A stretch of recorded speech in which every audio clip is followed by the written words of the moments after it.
অন্য মন্ত্রীদের আগের কথার পর যে সব মানুষের জন্য অর্থনীতি হতে হবে, এবং আমরা সেটা দেখতে চাই, জাতি এটা দেখতে চাই।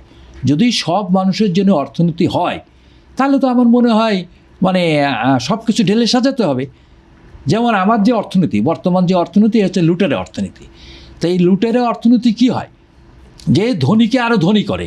যেমন আপনি জানেন আমার এখন দেশে হলো দরিদ্র হচ্ছে 24.9, এটা হচ্ছে শেখ হাসিনার পার্লামেন্টের সর্বশেষ রিপোর্ট অনুযায়ী, অর্থাৎ সরকারি রিপোর্ট।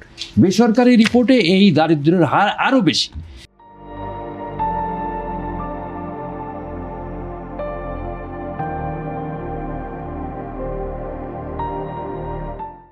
কাজে এটা যদি কমায় আনতে হয়, সব মানুষের জন্য অর্থনীতি করতে হবে। অর্থনীতি কিসের জন্য করতে হবে?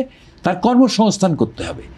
তো আমি জানি না তিনি মানে এই ব্যাপারে নিশ্চয়ই দিক নির্দেশনা দেবেন। সব মানুষের কথা যখন উচ্চারণ করেছেন, অন্তত তার মুখে একটি ভালো কথা উচ্চারিত হয়েছে।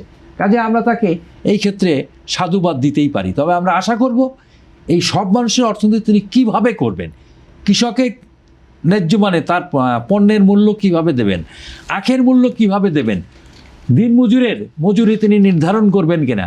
বাংলাদেশের এক অর্থমন্ত্রী একসময় বলেছিল, এই বাংলাদেশের একসময়কার অর্থমন্ত্রী, যে মুক্ত বাজারে ন্যূনতম ওয়েজ ঠিক করা যায় না, কাজে যে যেভাবে পারে।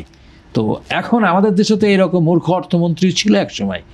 তো এখন এই অর্থমন্ত্রী ন্যূনতম মজুরি, চা শ্রমিকদের মজুরি, দৈনিক শ্রমিকদের মজুরি, এইগুলো যদি নির্ধারণ করেন তাহলে নিশ্চয়ই সব মানুষের অর্থনীতি এক ধরনের জায়গা তৈরি হবে।